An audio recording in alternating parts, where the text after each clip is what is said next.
My one act play experience. So originally I was not going to audition for this show because I didn't know what it was, and I thought it was just going to be like a little theater festival thing that was like super chill and like kind of cringy because ew, theater. To everyone else in the world it might be that, but for me it was a wonderful experience. I'm so excited to talk about it. This was a play, and this was my first play aside from like church plays, my first in person as an actor. This role was a large role. I didn't really relate to her. I didn't know who she was. I auditioned for Jo March because that was the only character I knew. I ended up really falling in love with her and falling in love with the specific character that the playwrights gave her because she wasn't like the normal Elizabeth Bennet. The plot of the play was about if the women in their stories, the women being Jo March, Liz Bennet, Kathy, and Jane Eyre, if those women would have said no to their proposal. In terms of acting knowledge acquired, I learned about volume and diction a whole lot. We worked on this and drilled this into the ground. Like, good. The director would sit at the back of the theater and clap every time she couldn't hear a word or a phrase or somebody's line, and then we'd have to redo it.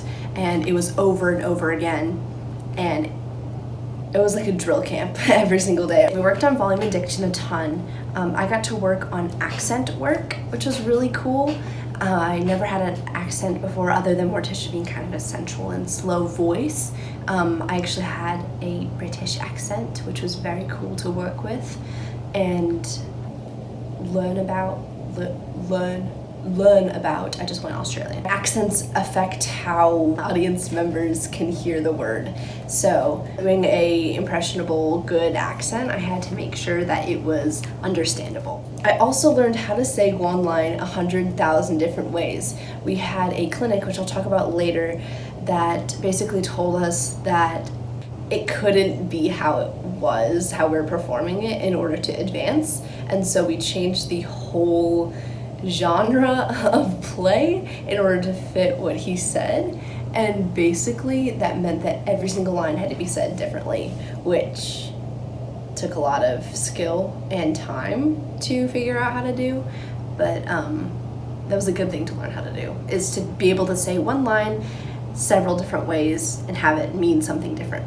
In terms of cast relationships, these are the people I spent months on end with, and I mean months straight. Like, we'd get off of school and then we'd stay to rehearsal every single day except basically Wednesday, and then during competition season we'd see each other every single day except Sunday, which was crazy. It was like a very close-knit, tight-knit group of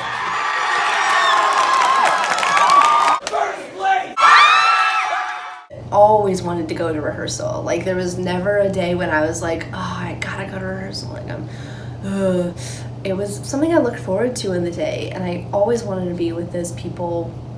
Rarely any drama, as far as I'm aware, unless I just like tuned it out or forgot about it. Like, whenever we went through struggles, like our director was mad or we didn't advance, it really brought us closer together. In terms of the directors' relationships, they were incredible. I trusted and respected the directors, and I often based my performance and my work ethic based on fear of disappointment. And competitive theater is a big deal at my school, and so the directors treated it like that.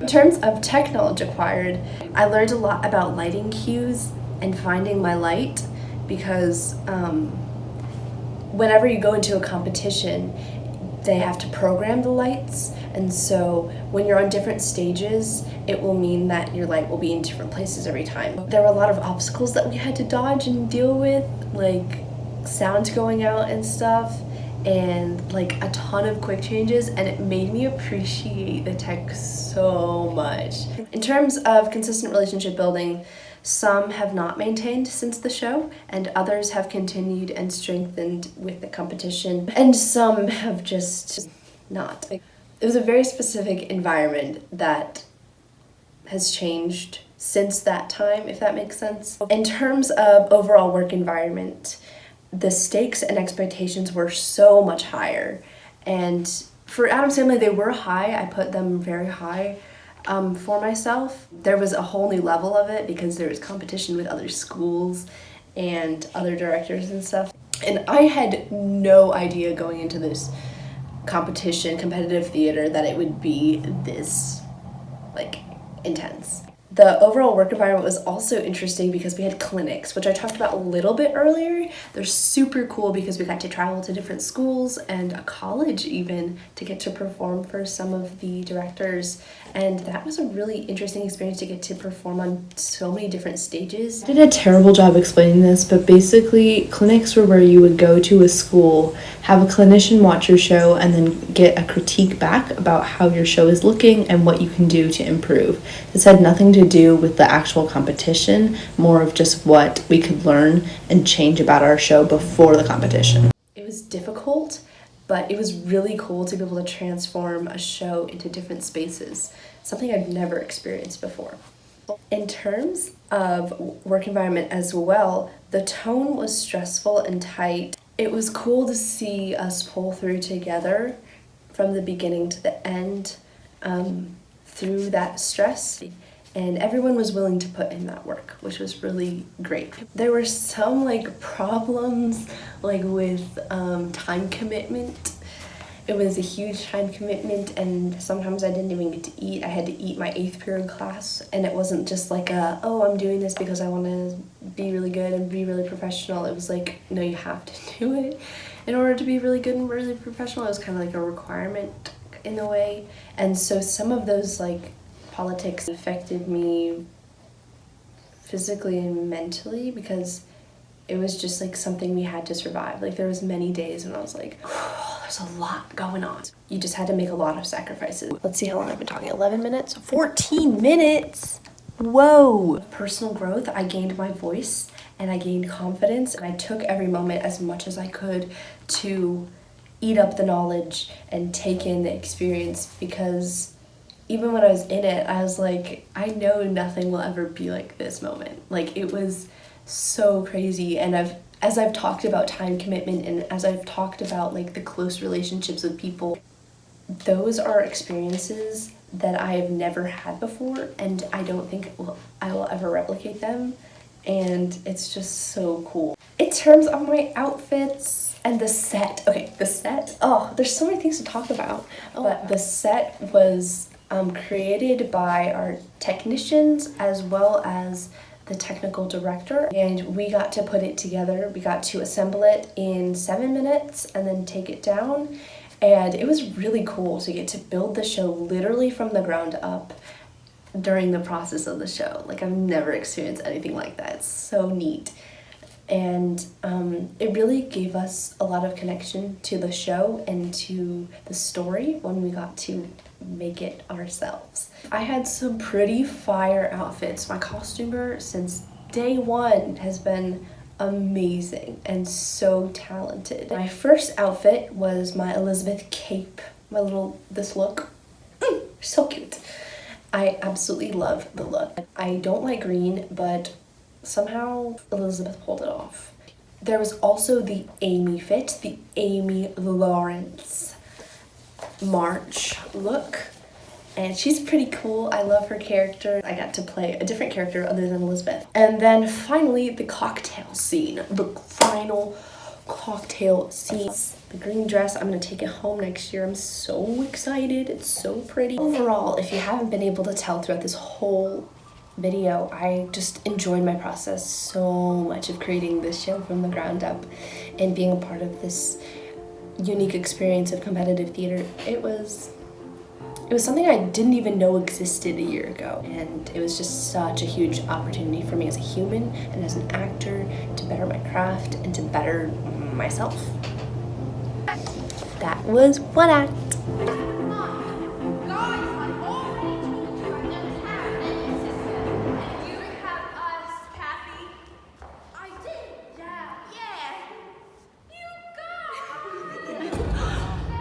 just can't with his voice.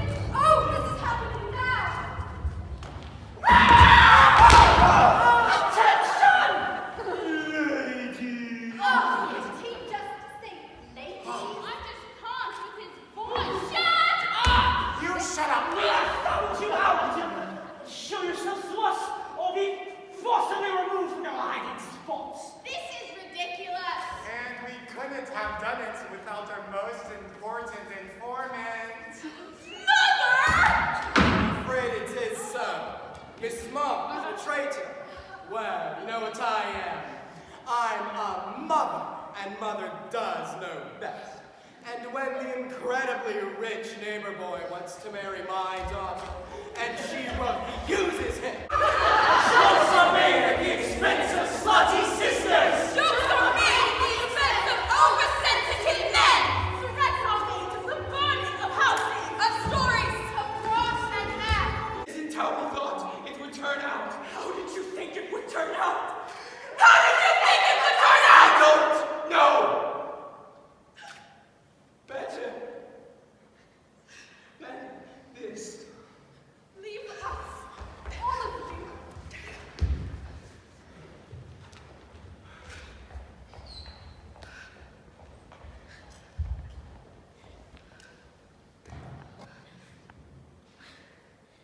You mustn't be sorry for us. You must be sorry.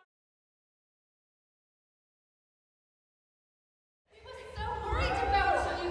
We sent dozens of ribbons, but we are afraid they were intercepted by spies for the men. They're spying. I have struggled to accept the inferiority of your circumstance. But my feelings will not be repressed. You must allow me to tell you the ardence with which I admire and love you. Ardence is not a word. Gosh, I knew it. I knew it as soon as I said it. You love me, ardently, you say? Did you not hear me clearly the first time? I heard your remarks on my inferiority of birth and circumstance very clearly. This is not going the way it was supposed to. May I endeavor to inquire as to why with so little antipathy I am to be rejected? Are you a sociopath or something? Do you think your grand parade of affection could assuage the particular grievance